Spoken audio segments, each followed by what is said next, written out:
Hello friends, मैं आयुष। मैं आप सबका इस ज्ञान गंगा यूट्यूब चैनल पे स्वागत करता हूं। देखिए, आज पढ़ेंगे केमिस्ट्री और केमिस्ट्री में टॉपिक होगा कार्बन एंड इट्स कंपाउंड। तो कल भी कार्बन एंड इट्स कंपाउंड का पार्ट 1 पढ़े थे, जिसमें आपको मैं बताया था कार्बन के बारे में काफ़ी डिटेल से। मैं समझता हूँ कार्बन से रिलेटेड अगर एक भी क्वेश्चन आएगा तो आप नहीं चुकेंगे। दूसरी बात, कल मैं आपको डिटेल से बताया था सैचुरेटेड और अनसैचुरेटेड हाइड्रोकार्बन के बारे में। उसी दरमियान मैं बताता चला अल्केन के बारे में, अल्कीन के बारे में और अल्काइन के बारे में। साथ साथ फंक्शनल ग्रुप पढ़ना है, मैं उन्हें उसे भी बताया था। आज जो मैं आपको बताऊंगा एलोट्रोप्स ऑफ कार्बन और अल्केन, अल्कीन और अल्काइन का इस्तेमाल अर्थात यूज कहाँ कहाँ होता है। साथ साथ कुछ टॉपिक अगर आप देखेंगे जिसमें मैं आपको बताऊंगा कोयला के बारे में, कोयला के प्रकार के बारे में, तो कोयला क्या है, कोयला के टाइप्स कैसे बटे हुए हैं और ईंधन क्या होते हैं। तो डिटेल से आज देखेंगे कंबशन के बारे में, कंबशन क्या है, कंबशन कैसे होता है, कंबशन होने से इसके प्रोडक्ट क्या होते हैं। तो अगर आप मेरे साथ आज इस वीडियो में बने रहेंगे तो मैं समझता हूं आपका ये सारे डाउट क्लियर हो जाएगा।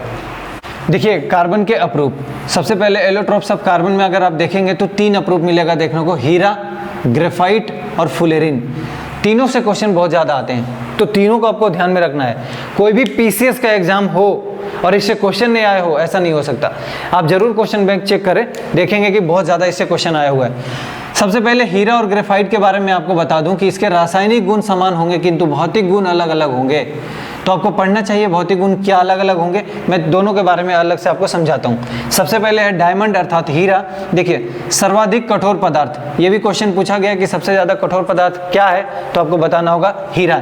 इसीलिए आप देखेंगे इससे क्या होता है, कांच मतलब जो शीशा काटने का यूज करते हैं वो ही डायमंड का ही इस्तेमाल किया जाता है। अगली बात देखेंगे इसका अपवर्तनांक कितना होता है, अर्थात जो म्यू होता है वो होता है 2.4। तो हमेशा दिमाग में रखिएगा, आपको अपवर्तनांक जब लाइट चैप्टर में पढ़ा रहा था तब बताया था कि sine I upon sine r ये विद्युत का कुचालक होता है, ठीक है। अगली बात, पारदर्शी और चमकीला होता है, इसी वजह से तो इसको लोग पहनते हैं। स्ट्रक्चर इसका कैसा होता है, दृढ़ त्रिआयामी संरचना होता है, ये भी आपको दिमाग में जरूर रखना चाहिए। दूसरी बात, अगर मैं ग्रेफाइट की करूं तो ग्रेफाइट सबसे पहले ये काले रंग का एक पदार्थ होता है और आप देखे होंगे हमेशा आप लोग यूज करते हो पेंसिल में, ठीक है। तो इसका पेंसिल निर्माण में इस्तेमाल होता है ग्रेफाइट का। दूसरी बात, ये बहुत ज़्यादा सॉफ्ट होता है इसके कंपैरिजन में। अगली बात देखेंगे, ये सुचालक होता है। इसका मतलब इससे क्या होता है, हीट फ्लो हो जाता है और करंट दोनों फ्लो करता है, हीट भी और करंट भी। नेक्स्ट देखिए इसकी स्ट्रक्चर कैसा होता है, तो ये बोला जाता है षटकोणीय होता है। आपको देखे होंगे षटकोणीय 1 2 3 4 5 6 फेसेस हैं, इस तरह से इसका स्ट्रक्चर बनता है, ठीक है। तो इसी स्ट्रक्चर की बात कर रहा हूँ कि षटकोणीय कैसे होता है, ठीक। नेक्स्ट देखेंगे, ये एक के ऊपर एक होता है, इसीलिए बोलते हैं ये क्रिस्टल का निर्माण करता है। डायमंड भी क्रिस्टल का निर्माण करते हैं, तो ये कैसा हो सकता है, क्रिस्टलीय हो सकते हैं। अगली बात देखेंगे, लुब्रिकेंट अर्थात स्नेहक के रूप में भी इस्तेमाल इसका होता है। ये Rajasthan PCS, MP PCS, Jharkhand PCS सारे पूछे हुए हैं ये सारे क्वेश्चन, ठीक है। तो आप जरूर ढंग से इसको समझ लें एक बार। नेक्स्ट देखिए फुलेरिन। फुलेरिन को बोलते हैं C60 अर्थात कार्बन के कितने परमाणु, 60 परमाणु। तो 60 कार्बन परमाणु से मिलकर ये बना होता है फुलेरिन।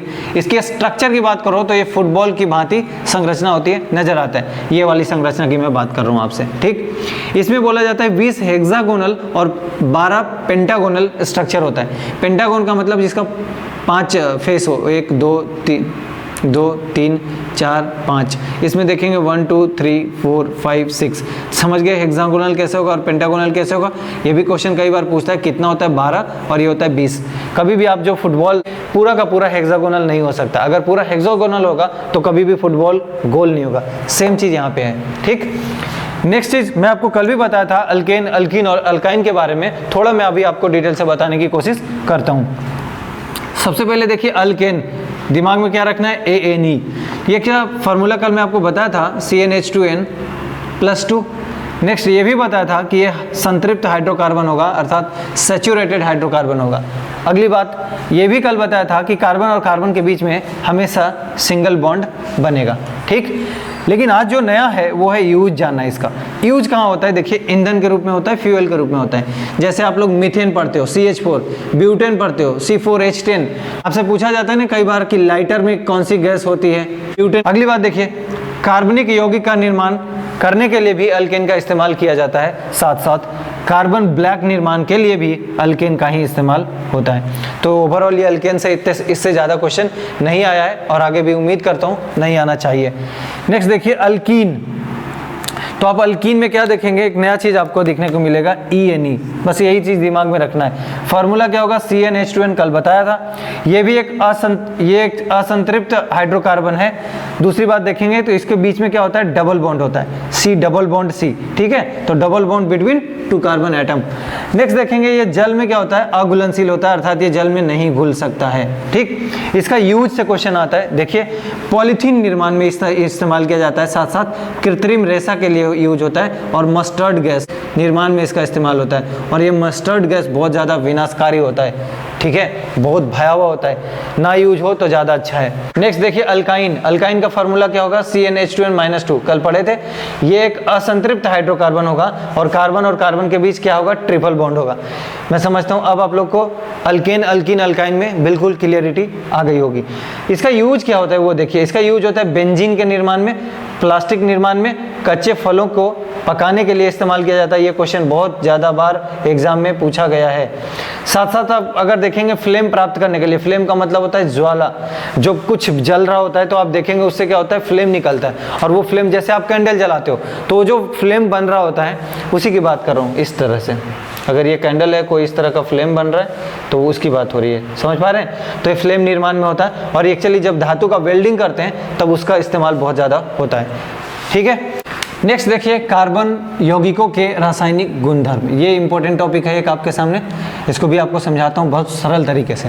सबसे पहले बोला जा रहा है कि हमारे द्वारा उपयोग किए जाने वाला अधिकांश जो ईंधन होता है, फ्यूल होता है, वो कार्बन के ही कंपाउंड होते हैं। चाहे फिर आप कोयले की बात कर लीजिए, या पेट्रोलियम की बात कर लीजिए, या CNG की बात कर लीजिए, या PNG की बात कर लीजिए, सारे चीज़ों में आप देखेंगे कार्बन ही कार्बन है, ठीक। ईंधन का मतलब क्या है, हीट प्राप्त करना, और हीट प्राप्त करने के लिए, ऊष्मा प्राप्त करने के लिए आपको कंबशन करना पड़ेगा, उसका दहन, उसको जलाना पड़ेगा, और जलाने से ही आपको हीट मिलेगा।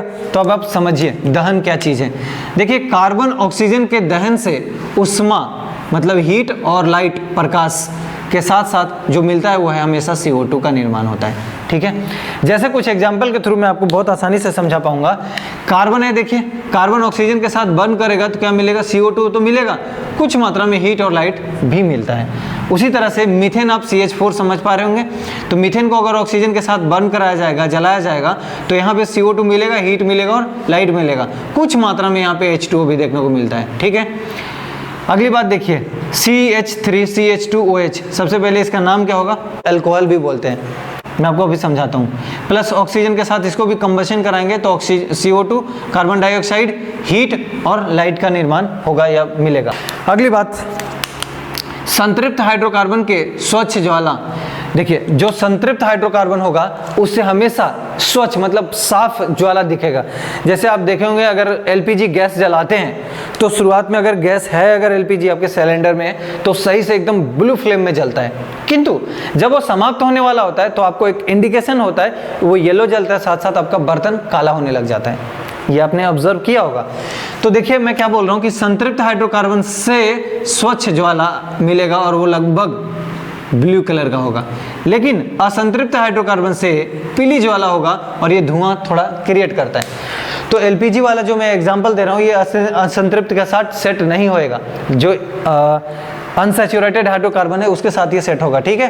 तो जो पीली ज्वाला जलेगा साथ साथ उसमें धुआं होगा, इसका मतलब वो पॉल्यूशन ज्यादा करेगा। तो आपके लिए बेस्ट ईंधन कौन सा है, सैचुरेटेड वाला, संतृप्त वाला, इसीलिए मीथेन को बेस्ट ईंधन माना जाता है। नेक्स्ट बात आप समझिए, कोयले और पेट्रोलियम जैसे ईंधन में कुछ मात्रा में सल्फर होते हैं और नाइट्रोजन होते हैं। क्या मैं बोला, कोयले और पेट्रोलियम दोनों में कुछ मात्रा में सल्फर और नाइट्रोजन है, तो जाहिर सी बात है कि सल्फर और नाइट्रोजन के ऑक्सीजन के साथ कंबसन होने से क्या बनेगा, उसका ऑक्साइड बनेगा।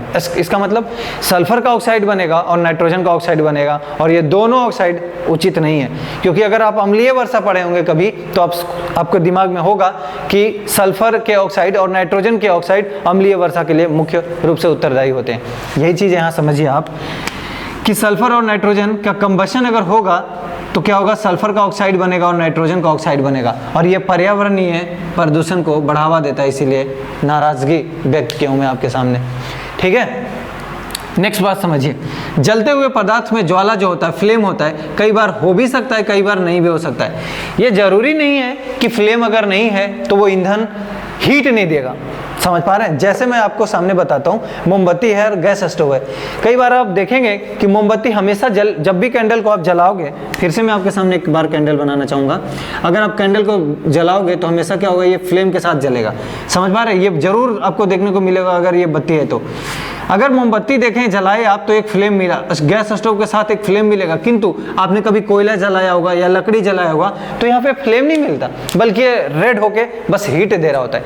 इसीलिए मैंने लिखा कि कोई जरूरी नहीं है कि फ्लेम हमेशा मिले, फ्लेम नहीं भी मिल सकता है, फ्लेम मिल भी सकता है। तो फ्लेम कहाँ होगा कहाँ नहीं होगा आप समझ चुके होंगे। अगली बात देखिए, कोयला के बारे में पढ़ना है आपको। तो कोयला क्या है? एक ईंधन है, लेकिन ईंधन के बाद एक शब्द लिख दिया कि जीवाश्म ईंधन है। क्यों जीवाश्म ईंधन इसको बोला, इसका आंसर अभी दूंगा। दूसरी बात देखिए, कोयले का निर्माण सबसे पहले कैसा हुआ? बोला जाता है कि लाखों वर्ष पूर्व पृथ्वी के नीचे, पृथ्वी के चट्टानों में बहुत सारे जीवाश्म क्या हुए, दब गए। वही बोल रहे हैं ना, चट्टानों के परतों में नीचे दब गए, इससे कोयले का निर्माण हुआ। क्या दब गए? बेसिकली यहाँ पे लिखना चाहिए था मुझे, चट्टानों के परतों के नीचे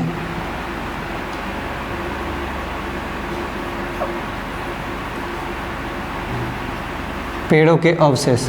ठीक है, क्या दिमाग में रखेंगे? चट्टानों के परतों के नीचे पेड़ों के अवशेष जो भी थे वो दब गए, उसके चलते बहुत ज़्यादा प्रेशर लगा और धीरे धीरे वो चीज़ कोयले में तब्दील हो गया। जो वर्तमान समय में हम कोयले की खदान से कोयले निकाल रहे हैं वो यही है। ठीक, दूसरी बात देखेंगे इसकी प्रकार।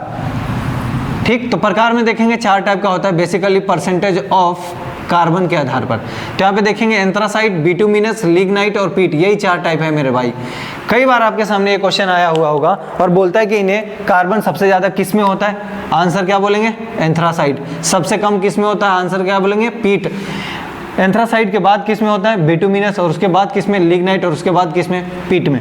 मेरे दोस्त कई बार ये अरेंज करने देगा आपको कि ये सही कार्बन के बढ़ते हुए क्रम में अरेंज करें। देखिए एंथ्रासाइट कोयला बहुत एक्चुअली विश्व भर में कम है, सबसे ज़्यादा जो कोयल मिलता है वो है बिटुमिनस। तो बिटुमिनस का ज़्यादातर इंडस्ट्री में, उद्योगों में इस्तेमाल होता है। आप देखेंगे स्टील इंडस्ट्री और थर्मल पावर प्लांट, यहाँ पे बहुत ज़्यादा कोयले का कंजम्पशन होता है, क्योंकि थर्मल पावर प्लांट में स्टीम जनरेट करने के लिए कोयले का इस्तेमाल होता है। और अगर कोयला इस्तेमाल हो रहा है तो वहाँ पे होता है बिटुमिनस कोयला, जरूर आप दिमाग में रखेंगे। और अगर इनकी परसेंटेज की बात करेंगे तो सबसे ज़्यादा परसेंटेज इसमें होगा, इसके बाद इसमें, इसके बाद इसमें, इसके बाद इसमें, आप समझ चुके होंगे। ठीक है, अगली बात समझिए, संकलन अभिक्रिया, इसको बोलते हैं एडिशन रिएक्शन। यहाँ से क्वेश्चन बेसिकली आता है, ये पूछेगा आपसे, लेकिन इसको समझाने के लिए पूरी प्रोसेस समझना पड़ेगा।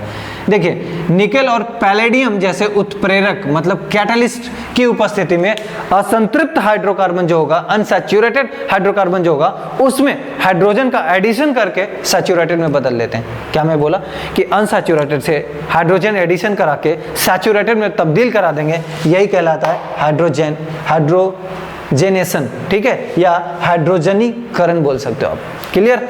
तो ये आपके सामने एक एग्जांपल लिया हूं मैं। यहाँ पे अगर आप इसको देख रहे होंगे तो कार्बन और कार्बन के बीच में डबल बॉन्ड है, कह सकता हूँ यह असंतृप्त हाइड्रोकार्बन है। इसमें क्या हुआ, निकेल मैंने कैटलिस्ट लिया, साथ साथ हाइड्रोजन को ऐड कराया, तो ये क्या हुआ, ये कार्बन देख रहे होंगे आप सिंगल बॉन्ड में तब्दील हो गया, तो मैं कह सकता हूँ ये संतृप्त हाइड्रोकार्बन है। तो मैं यही आपको बताया कि जब असंतृप्त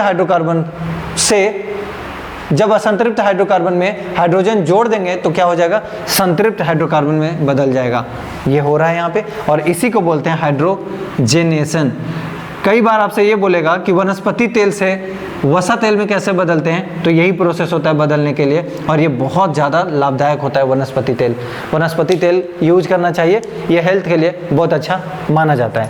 ठीक है, तो ओवरऑल ये चैप्टर का सेकंड पार्ट में मैं समाप्त नहीं कर पाया, तो जाहिर सी बात है एक पार्ट और आएगा, जिसमें आपको पढ़ने को क्या मिलेगा, थोड़ा कार्बन के अन्य कंपाउंड्स के बारे में। ठीक है, तो वो मैं आपको डिटेल से बताऊंगा। साथ साथ आप देखेंगे साबुन और अपमार्जक बोल के एक टॉपिक है, वहाँ से भी क्वेश्चन बहुत बार आया है, तो वो भी मैं आपको बताऊंगा।